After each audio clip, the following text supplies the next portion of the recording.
1284, një dikush i ka lënë kujtesës së shkruar europiane këtë kumët.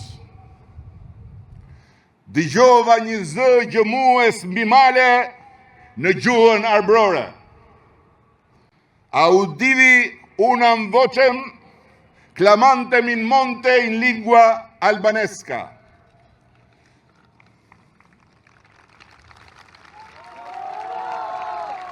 Unë jam zëri që thras në shkretir, thuhet në Bibël, shtroja një rrugët dhe shoshitja një pengesat hapave që depërtojnë historinë prej slarti, thot profeti biblik. Dhe sa të bukur janë hapat mbi male, thuhet diku në librin e shenjtë, hapat e atij që sjell si arishin shpall paqen dhe shpëtimin. E pra bashkë nga malet, u dëgjua në më shumë se 700 vite më parë,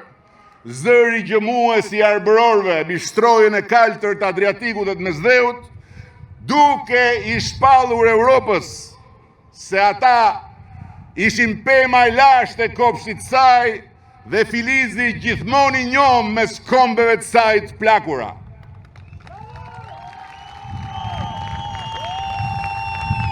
Unë nuk kam ardhur këtu sot që t'ju marr përdore për t'ju zhytur në për legjenda, po për t'i shkuar pas së bashku me ju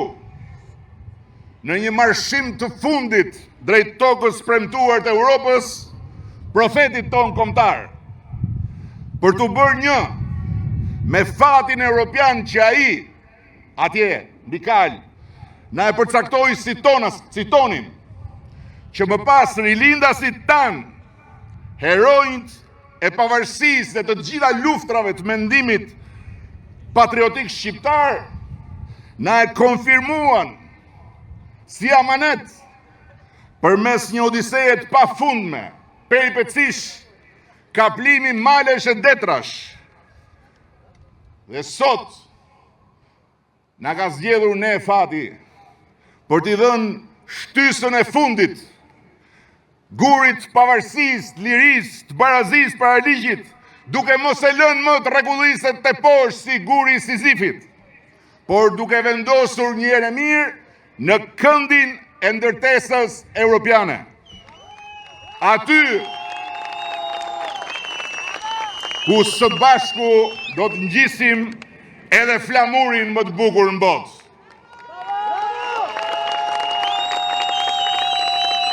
Po ta mendosh, nuk kanë Ballkan një popull të dytë si arbrori, si shqiptari, që në shekujt pasosur dhe raskapitës të jetë ngulur si një asket në majt një shkëmbi për të mbjetuar gjithçka edhe gjithkujt, shpesh kundër çdo parashikimi. Prandaj dhe nuk kanë Ballkan një kombë tjetër më të njësuar me ndjenjën e përkatësisë ndaj Europës, asaj Europe ku siç e shkruan rilindasit mbi flamurin e profecisë son kombëtare,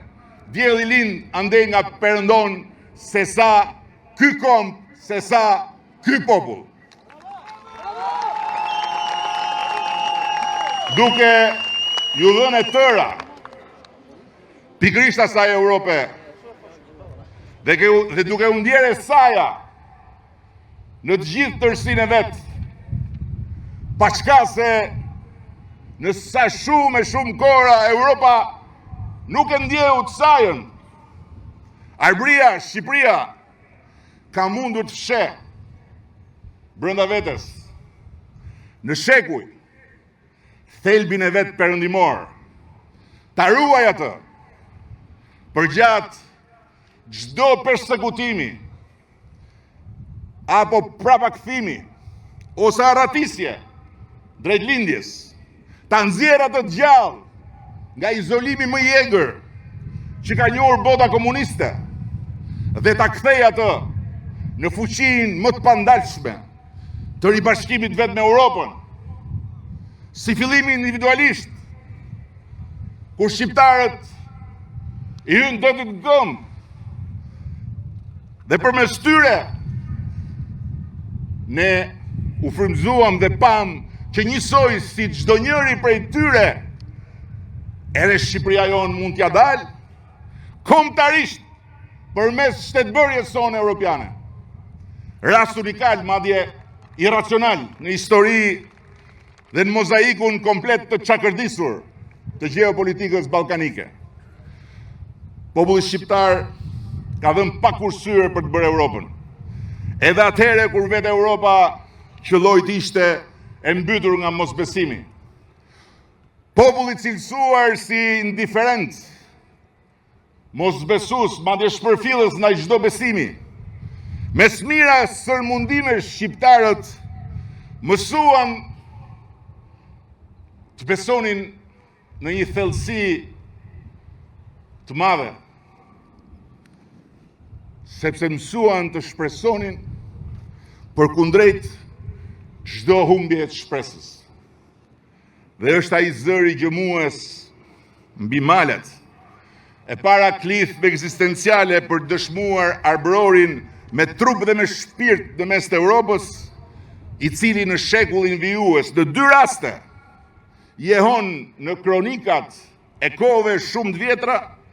edhe njëherë si një zënë shkretir, për të thënë se arbërorët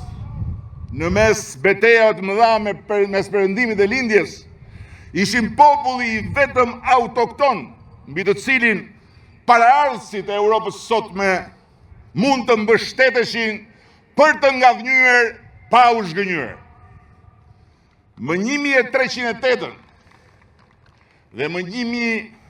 1332 Murg dhe Skrip, që historia i ka regjistruar si anonim, a thua se pa të në ardhur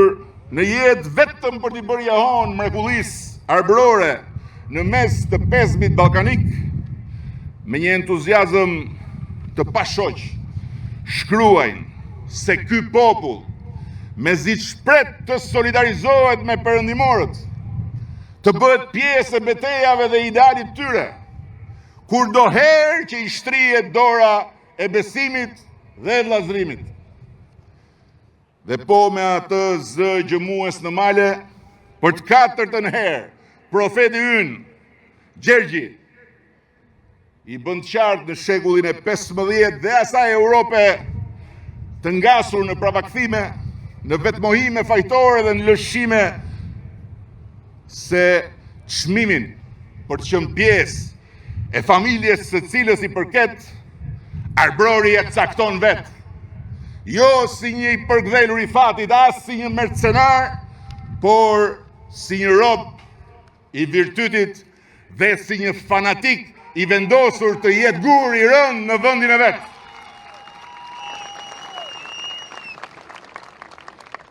Syrin në gëzot e zemrën barot, do të thoshte një tjetër Gjergj, atë fishta. E sot është dita, ky është muaj i ndar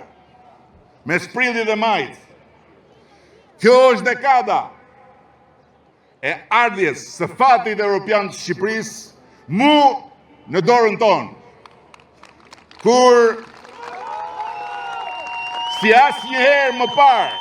që kur ne dolëm nga ferri komunist, Bashkimi Evropian ka shkuar përtej fjalëve,